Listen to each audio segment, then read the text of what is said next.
Hello everyone! My name is Joyanne Montilla para sa hashtag Alagang Jack All Access.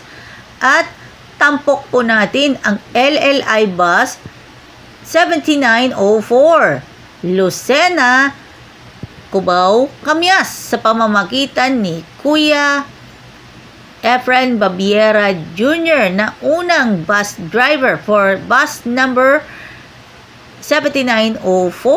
At gayon din po mga kaibigan kay Kuya Romualdo Ologan. At basahin po natin ang natatanging talata mula po sa Adult Sabbath School Lesson. First and second trimester ng taong 2025. Isang nagsisising Diyos. Maari bang magsisisi ang Diyos? Kung ganon, ano ang ibig sabihin nito? Nakita natin na hindi nagbago ang karakter ng Diyos. Gayunpaman, ang ilan sa mga talata sa Bible ay nagsasalita tungkol sa Diyos bilang nagsisisi o nagbabagong isip. Ops! Meron kayang nagsisisi or nagbagong isip, nag-change mindset na. Kahit papaano, para sa mga tao, ang pagsisisi ay nagsasangkot ng pagkilala na ang isa ay may nagawang kamalian o wrong. Kung gayon, paano maaring ilarawan ng isang talata sa Bible ang Diyos bilang nagsisisi? Teka, suko na yata sa pagsisisi, no? Ang panahon ngayon, medyo ang kabataan ngayon, pabata ng pabata. Dahil ang mga gawain nila medyo very wrong. Ang mga ito ay maraming iba pang mga talata. Ang Diyos ay inilarawan bilang magbabagong isip sa paghatol bilang kanyang tugon sa ilang pagsisisi o pananalangin ng mga tao. Nangako ang Diyos na kung tatalikod ang mga tao sa kanilang kasamaan, tatalikod din siya mula sa paghatol na kanyang binalak. Ang pagtalikod ng Diyos mula sa paghatol bilang pagtugon sa pagsisisi ng tao ay isang karaniwang tema sa buong kasulatan. Ang mga talatang ito ay tahasang ipinahayag na ang Diyos ay hindi isang tao na dapat niya'y baguhin ang kanyang kaisipan. 1 Samuel chapter 15 verse 29. At ang Diyos ay hindi tao na nagsisinungaling ni anak ng taong nagsisisi. Sinabi ba niya at hindi niya gagawin? O sinalita ba niya at hindi niya tutuparin?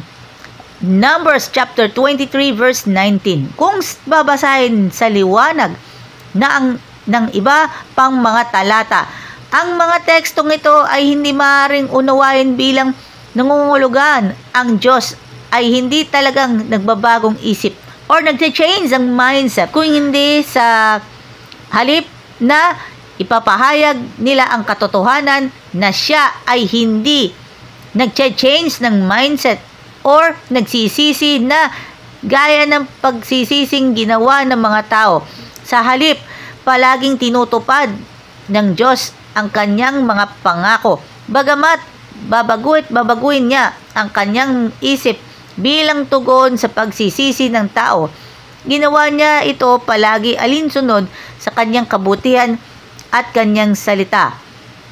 Ang Diyos ay nagbabagong isip sa paghatol bilang tugon sa pagsisisi, tiyak ito dahil ang kanyang katangian ay mabuti, matuwid, mapagmahal at mawain. Ano ang kahalagahan ng paglalarawan sa Bible ng pagbabagong isip sa Diyos?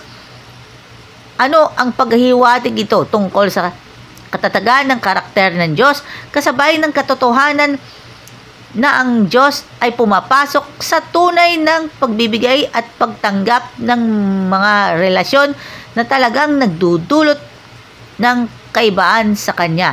syempre, sa pagbabagong isip na karakter, di ba? Huwag tayo magbago sa kabutihan.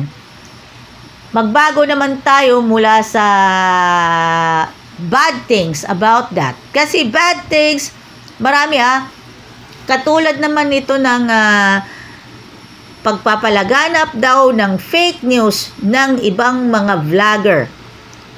Sa mga kapwa kong vlogger, mga kaibigan shout out nga pala kay MG at kay Ato, and then sa iba pang mga vlogger tulad nila Chris Ulo, sa mga defenders po ng Eat Bulaga at Eat Showtime na nakikisawsaw sa political vlogging. Magbago na kayo, alam na this.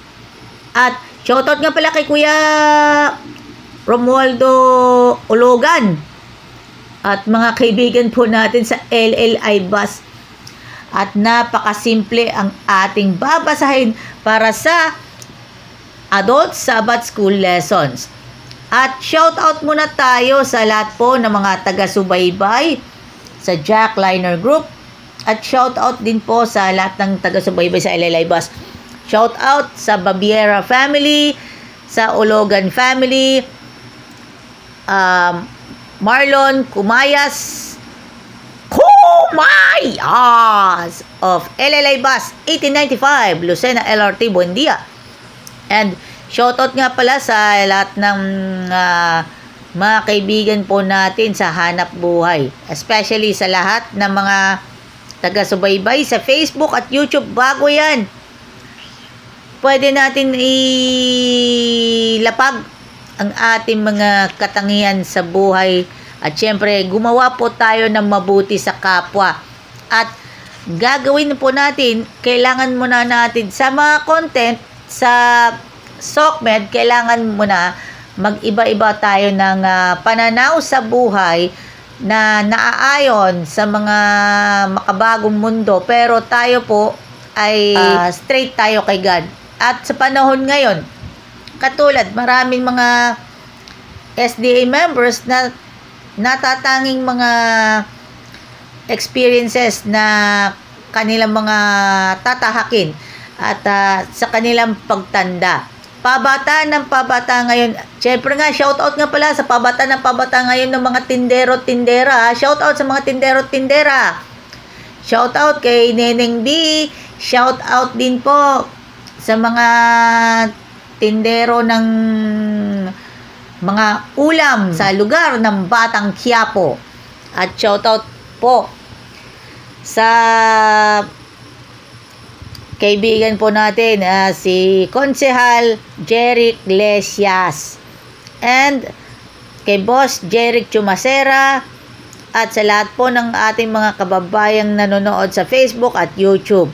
Shout out kay Boss Jaime Chua, kay Ma'am Aida Chua at kay Boss Gerald Chua.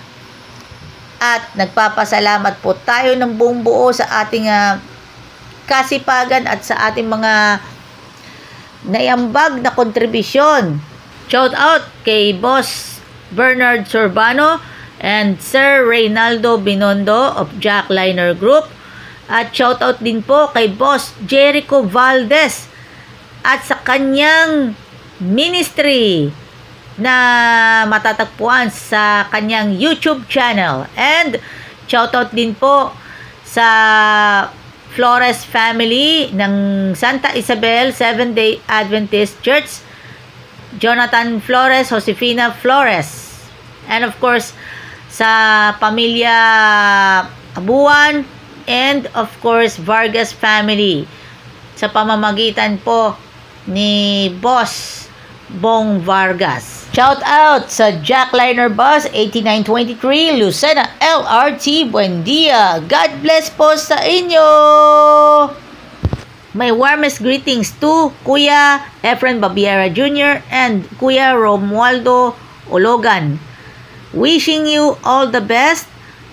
Palagi po kayong magdadasal bago at pagkatapos bumiyahe, at sa kada bus stop ay magpe-pray pa rin po tayo. And this feature specifically dedicated to Santa Isabel, Seventh-day Adventist Church, Metro, San Pablo, District 2. That's it for hashtag Alagang Jack All Access featuring LLI Bus Company, bus number 7904. Kaisa ang LLI Bus Company para sa Harvest 2025.